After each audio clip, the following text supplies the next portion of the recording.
Saya kasih judul tetap percaya. Ya, kalau bahasa sononya mungkin apa ya, keep believing gitu ya, kurang lebih begitu ya. Ada beberapa tokoh yang saya pelajari dari Alkitab ya. Secara khusus tokoh yang saya pelajari di sini Yusuf. Ada beberapa tokoh yang saya pelajari juga, tapi lebih banyak mengenai kisahnya Yusuf. Yusuf bukan Yusuf Lakapu, tapi Yusuf bin Israel. Saya mulai dulu ya, kita baca dulu aja ya, biar ceritanya tuh nyambung. Dari Kejadian 37. Yusuf dan saudara-saudaranya. Adapun Yakub, ia diam di negeri penumpangan ayahnya, yakni di tanah Kanaan. Inilah riwayat keturunan Yakub.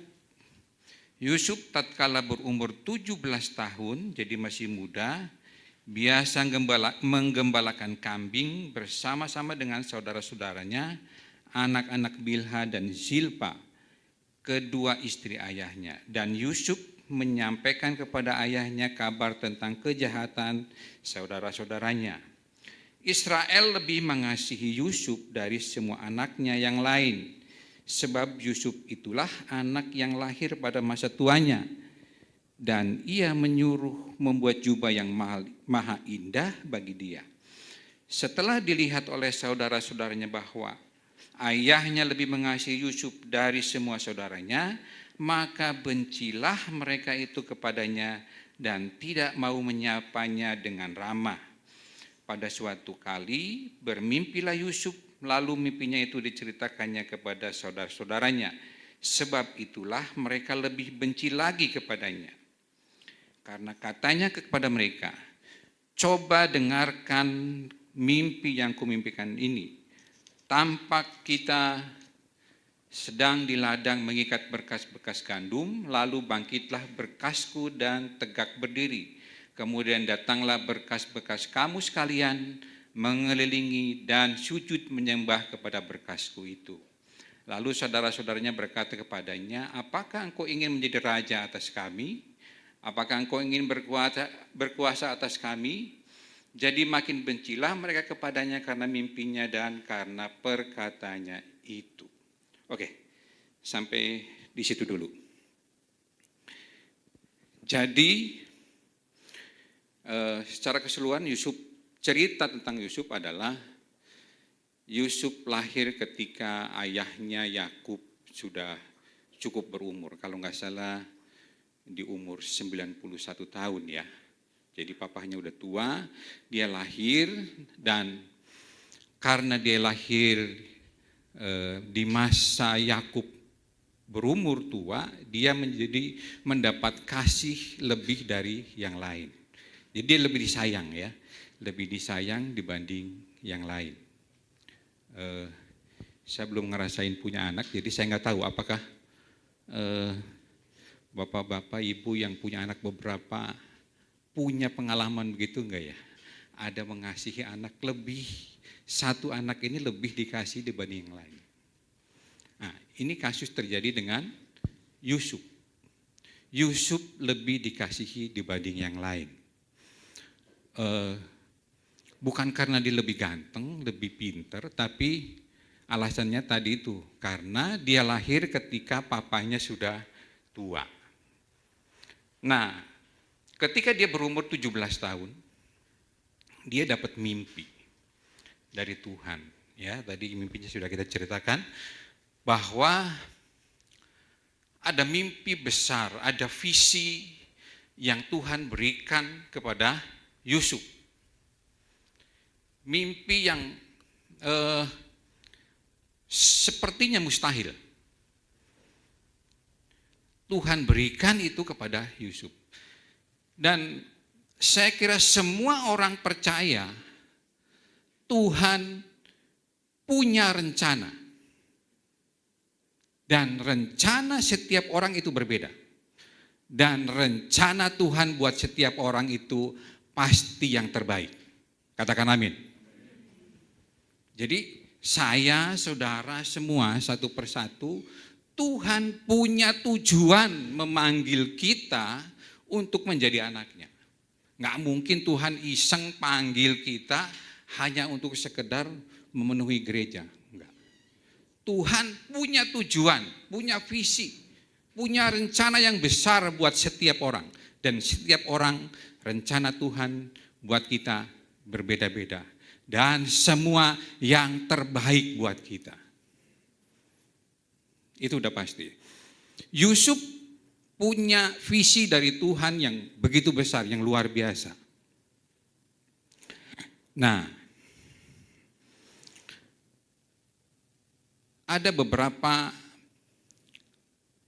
poin yang saya ingin sampaikan siang hari ini mengenai Yusuf dan beberapa tokoh yang lain. Kalau nggak salah saya hitung ada berapa ini? Ada 29 poin. Jadi sampai jam 2 cukup kali ya. Oke. Jadi gini, kalau kita punya visi dari Tuhan, kita punya katakanlah punya talenta, punya bakat, punya keahlian, masing-masing beda-beda tentunya.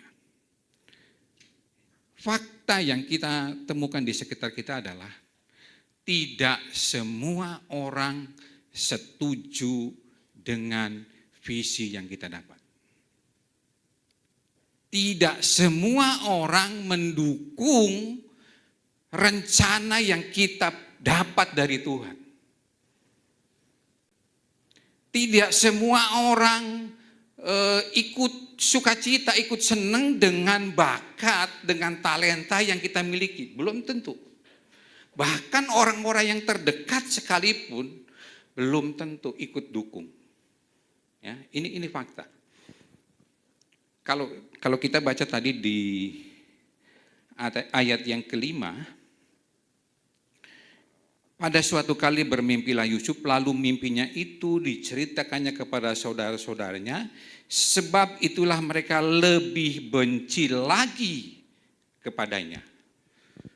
Justru ketika Yusuf menceritakan tentang visi Tuhan dalam dirinya yang besar itu, justru saudara-saudaranya yang memang dari awal sudah benci, tambah benci lagi. Ya, padahal ini saudara-saudara kandung loh. Bahkan ayahnya sendiri ikut-ikutan dengan abang-abangnya Yusuf. Ya. Jadi jangan heran kalau kita punya rencana, misalnya ya, kita punya proyek yang besar. Proyeknya bagus dengan perencanaan yang sudah sedemikian rupa kita rencanakan bagus, baik. Jangan heran kalau tiba-tiba orang-orang terdekat kita justru tidak setuju dengan kita. Tidak mendukung. Malah saudara-saudara Yusuf, abang-abang Yusuf membencinya. Jadi bisa saja tiba-tiba teman-teman kita iri dengan kita karena visi yang kita dapat. Padahal setiap kita, tadi saya bilang, punya visi dari Tuhan. Punya tujuan, punya rencana. Setiap kita ada ending yang Tuhan sudah persiapkan yang besar tiap-tiap orang. Tapi ketika seseorang menyampaikan visinya Tuhan terhadap dia, nah ya kok kadang-kadang nggak setuju loh. Ya, jadi ini fakta yang pertama. Jadi gimana? Apakah kita dengar kata orang ketika teman kita bilang, kamu tuh mimpimu terlalu tinggi, cita-citamu tuh ketinggian, ya kan? Lihat dong kamu tuh dari keluarga seperti apa, kamu dari suku apa, kamu dari kampung. kamu jangan terlalu tinggi-tinggi lah ngimpinya. Kita jangan fokus kata orang. Jangan fokus kata orang, tapi fokuslah apa kata Tuhan.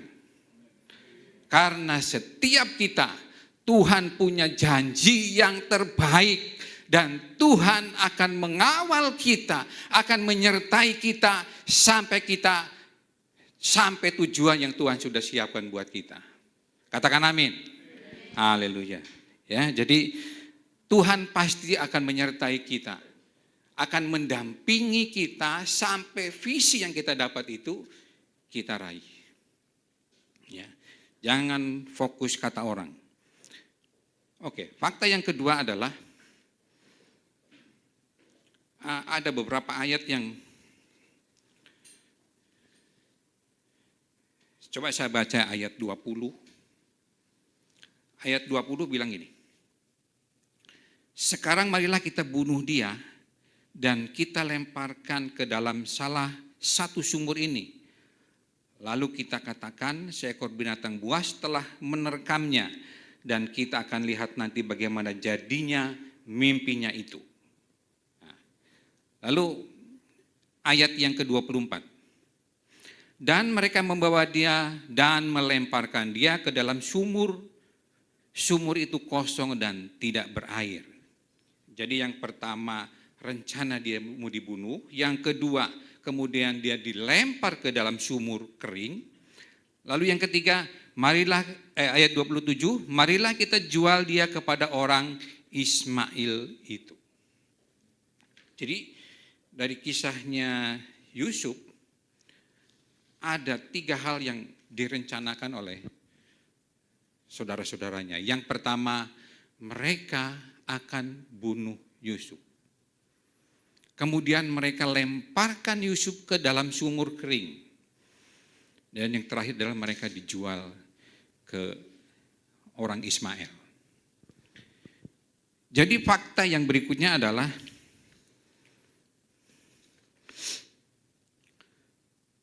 iblis itu punya banyak sekali cara untuk menjatuhkan kita. Yohanes 10 ayat 10 berkata, ayat 10a, pencuri datang untuk mencuri dan membunuh dan membinasakan. Iblis memang kerjaannya itu. Jadi ketika kita punya visi yang besar, punya rencana, punya planning yang besar yang datang dari Tuhan, ingat, iblis akan terus berusaha menjatuhkan kita dengan berbagai cara. Dia akan pakai orang-orang di sekitar kita.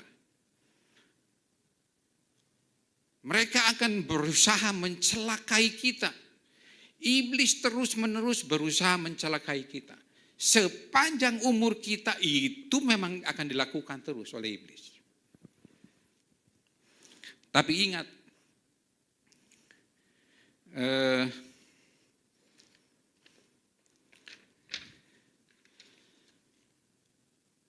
ayat pasal 39 ayat 21 dikatakan, tetapi Tuhan, ya, pasal 29 ayat 21, tetapi Tuhan menyertai Yusuf dan melimpahkan kasih setianya kepadanya dan membuat Yusuf kesayangan bagi kepala penjara. Jadi jangan takut. Sekalipun ada banyak yang dilakukan oleh iblis untuk menjatuhkan kita, lewat orang-orang di sekitar kita, lewat orang-orang yang menjadi saingan kita, orang-orang yang menjadi kompetitor kita dalam usaha kita mungkin, bahkan mungkin rekan kerja kita, partner kita, Tuhan, iblis bisa pakai mereka. Tapi ingat, Yusuf disertai Tuhan. Kita yakin kita juga pasti disertai Tuhan. Katakan amin. Janji Tuhan buat kita sudah jelas ya. Matius 28 ayat 20b berkata, dan ketahuilah aku menyertai kamu sampai kepada akhir zaman. Jadi penyertaan Tuhan Janji penyertaan Tuhan buat kita itu sampai selama-lamanya, sampai akhir zaman. Sekalipun kita mungkin sempat jatuh, gagal, bangkit lagi, jatuh lagi, gagal lagi, bangkit lagi. Ingat, penyertaan Tuhan tidak pernah berhenti. Kita perlu belajar dari Yusuf. Sekalipun dia tahu saudara-saudaranya merencanakan sesuatu yang jahat terhadap dirinya, bahkan melakukan hal-hal yang jahat terhadap dirinya, dia tetap mempercayai janji Tuhan atas dirinya. Dia pegang teguh visi yang dia dapat dari Tuhan. Dia percaya bahwa akhir dari visi yang dia terima pasti sesuatu yang besar akan dia terima. Haleluya. Ingat bahwa sekalipun kita mengalami jatuh bangun,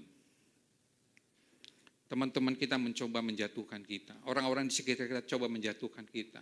Mungkin ya ada beberapa kali kita harus gagal. Kita coba lagi, gagal lagi mungkin. Ingat, Tuhan sudah menjanjikan sesuatu yang besar di depan sana. Dan Tuhan terus akan menyertai kita. Seperti Tuhan menyertai Yusuf, demikian juga Tuhan menyertai kita. Oke, poin yang berikutnya. Tuhan itu seringkali memang menguji.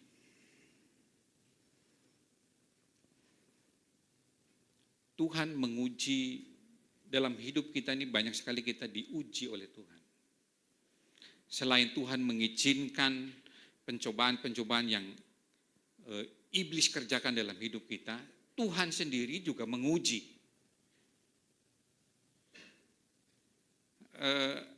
Kita tahu cerita Ayub ya, kemarin Pak Michael sharing tentang Ayub. Ayub, coba kita baca ya, Ayub 1 ya.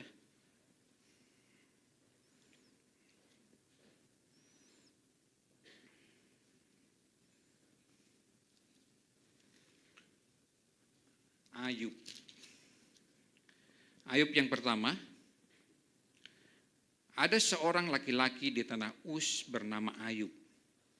Orang itu saleh dan jujur. Ia takut akan Allah dan menjauhi kejahatan. Ia mendapat 7 anak laki-laki dan 3 anak perempuan. Ia memiliki 7.000 ekor kambing domba, 3.000 ekor unta, 500 pasang lembu, 500 keledai betina, dan budak-budak dalam jumlah yang sangat besar. Sehingga orang itu adalah orang yang terkaya dari semua orang di sebelah timur.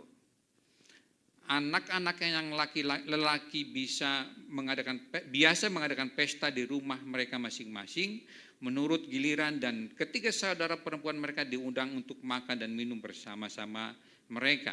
Setiap kali apabila hari-hari pesta telah berlalu, Ayub memanggil mereka dan menguduskan mereka.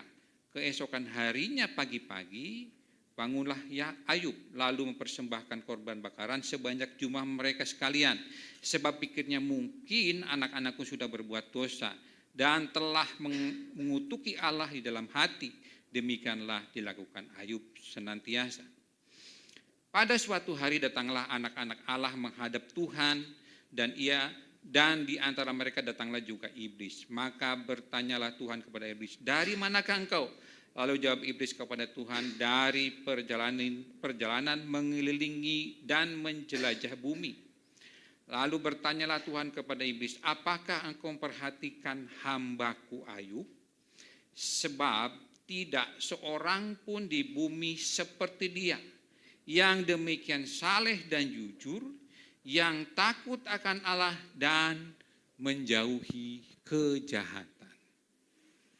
Jadi ini pengakuan dari Tuhan sendiri bahwa tidak ada orang seperti Ayub di bumi.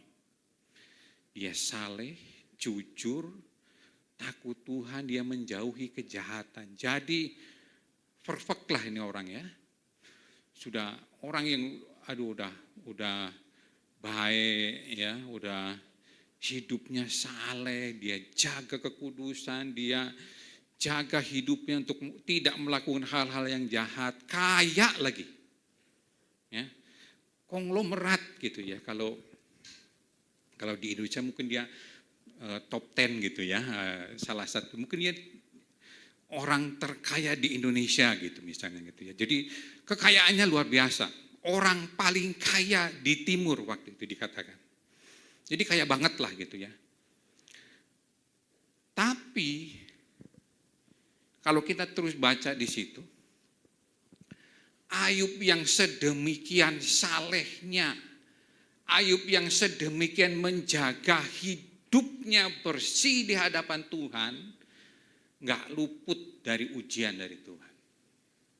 Ya, yang pertama hartanya habis. Ya, perusahaan yang sudah sekian tahun dibangun, sudah lagi bagus-bagusnya gitu ya, sudah banyak cabang, tiba-tiba kolaps, bangkrut. Bukan cuma bangkrut, tabungan juga habis, aset-aset habis. Enggak selesai sampai di situ, anak-anaknya mati, sampai sahabat-sahabatnya sendiri ikut mempertanyakan tentang kesalehannya Ayub. Istrinya malah mengutuki dia untuk mati. Dia bilang, kutuki Tuhan Allahmu dan matilah. Istrinya. Ya. Sampai akhirnya enggak berhenti sampai di situ. Istrinya juga mati. Dan kesehatannya. Dia mengalami satu penyakit yang menjijikan, yang mengerikan. Borok-borok yang mengerikan. Sampai dari orang yang paling terhormat, orang paling kaya, sampai menjadi orang yang paling hina. Orang lihat aja udah malas gitu ya, saking itu. Ini diizinkan Tuhan. Seorang Ayub yang begitu saleh, diizinkan Tuhan sampai sedemikian rupa mengalami malapetaka, mengalami musibah yang luar biasa. Hanya tinggal nyawa saja yang tidak dijamah oleh iblis. Tapi dari semua itu, ini yang kita juga perlu belajar dari Ayub. Ayat 22 dikatakan gini. Dalam kesemuanya itu Ayub tidak berbuat dosa dan tidak menuduh Allah berbuat yang kurang patut. Jadi sekalipun hal-hal buruk terjadi dalam dirinya tanpa alasan, bukan karena dia berbuat salah, bukan karena dia berdosa, tapi ini benar-benar dia hidup saleh, tapi sesuatu yang buruk, bencana datang, malapetaka datang. Tapi Ayub dikatakan, dia tetap menjaga hatinya kepada Tuhan. Dia tetap yakin, dia tetap percaya bahwa ujungnya nanti Tuhan pasti pulihkan. Ujungnya nanti Tuhan sudah punya rencana yang terbaik buat hidupnya. Jadi kalau kita mengalami hal-hal yang buruk dalam kita, ingat Ayub.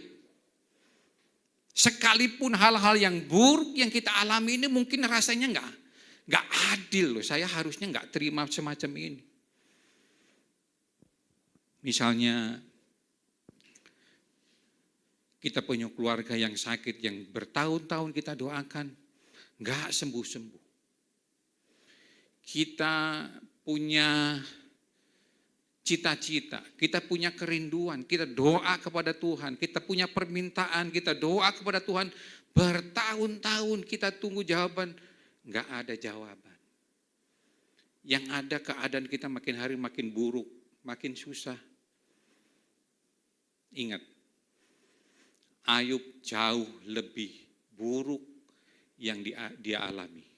Tapi dia tetap menjaga hatinya, percaya bahwa pertolongan Tuhan pasti datang tepat waktunya.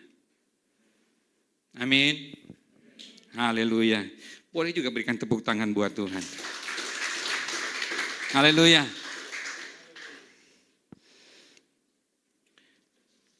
Ada Paulus, seorang Paulus. Saya kira nggak ada orang nggak kenal Paulus ya. Orang percaya tahu siapa itu Paulus ya.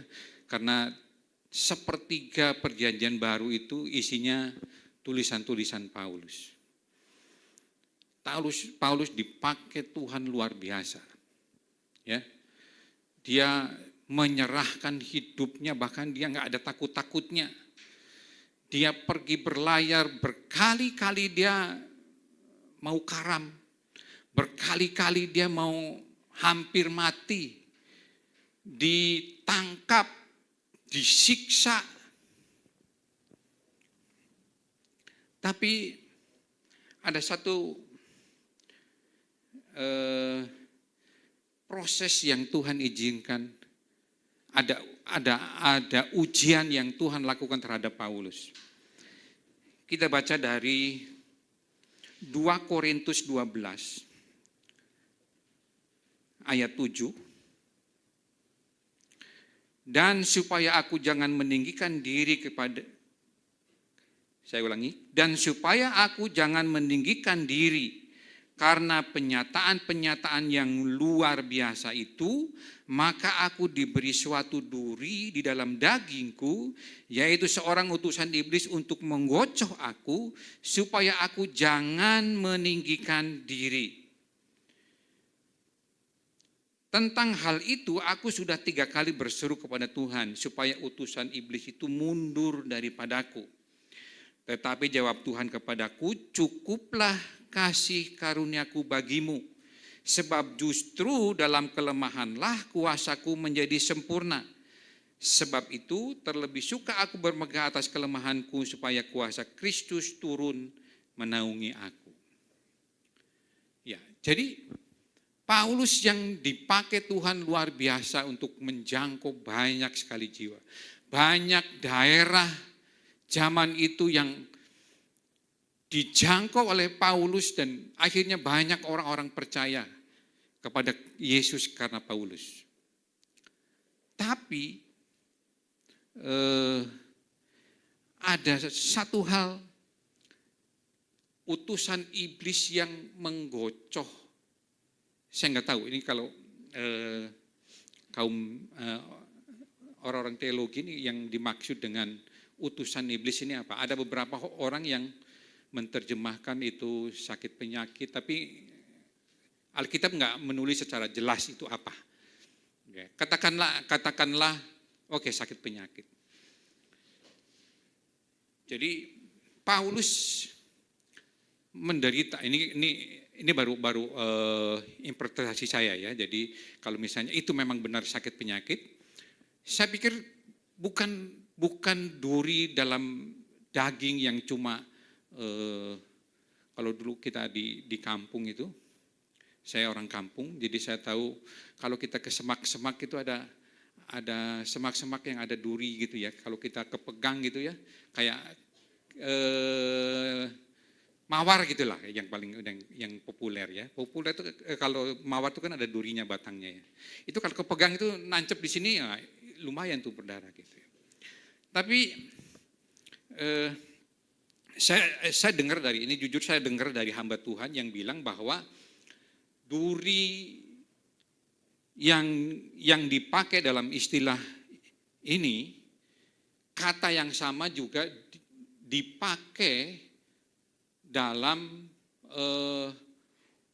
untuk pasak. Kalau orang mendirikan tenda, itu kan perlu ada paku atau pasak yang ditancap ke tanah. Kata yang sama dipakai dengan 2 kalimat ini. Jadi Itu artinya bahwa duri dalam daging yang dimaksud di dalam Paulus ini bukan hal yang kecil, yang sepele.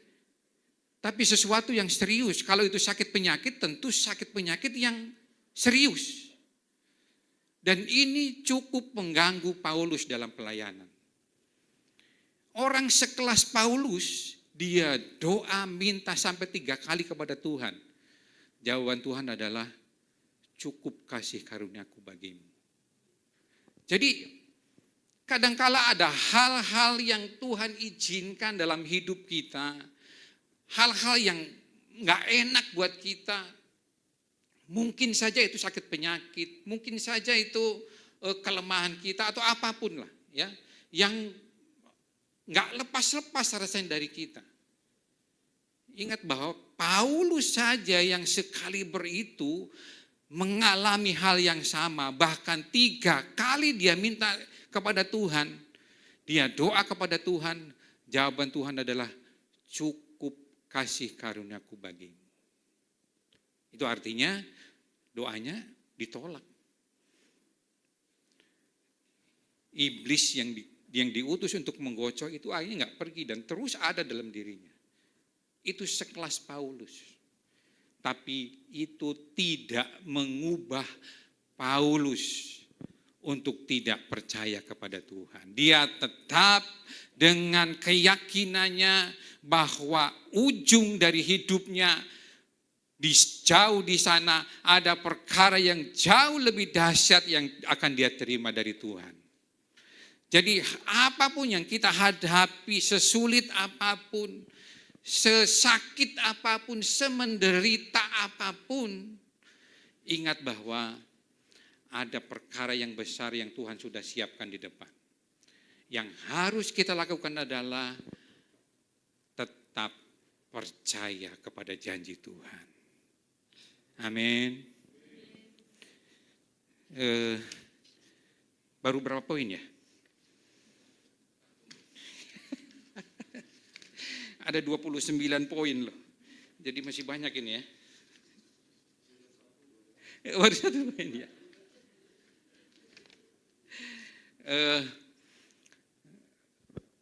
Mungkin enggak hari ini, enggak dihabisin hari ini kali ya.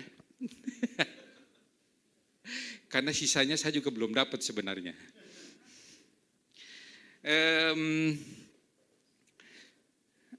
Ada video pendek tadi saya pernah nonton.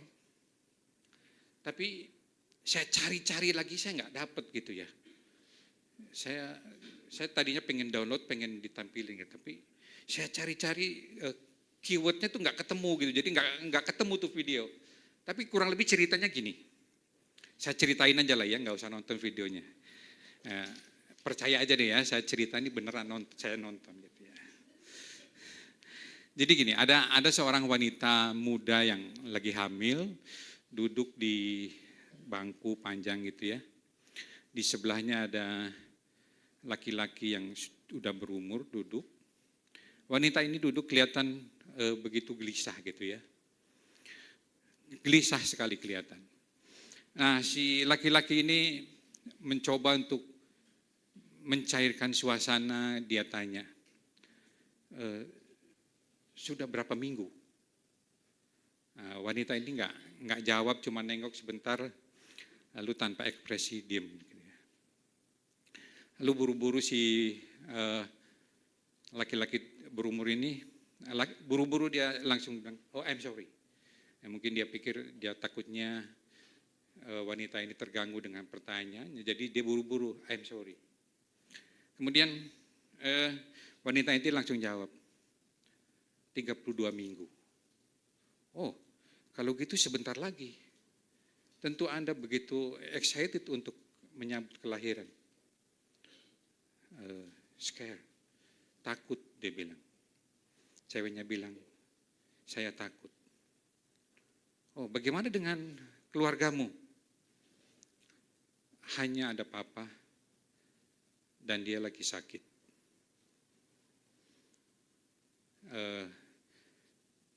Orang tua ini jawab gini, I'm sorry, everything will be alright. it's okay. Nggak lama kemudian ada bus datang, dan cewek itu, wanita ini langsung raih tangan bapak ini. Ayo Dad, bis kita sudah datang. Ternyata papanya. Banyak hal dalam hidup kita ini datang, terjadi hal-hal yang di luar ekspektasi kita, di luar dugaan kita, tanpa kita bisa menolaknya. Ada hal-hal terjadi yang buruk terjadi dalam diri kita di luar kendali kita. Kita nggak sanggup kendalikan agar hal itu tidak terjadi dalam hidup kita. Jadi hal-hal itu datang, hal-hal yang tidak kita suka datang, hal-hal yang tidak terduga itu datang, tanpa kita sanggup kendalikan. Tapi ingat bahwa semua hal dalam hidup kita, baik atau buruk, semua ada dalam kendali Tuhan.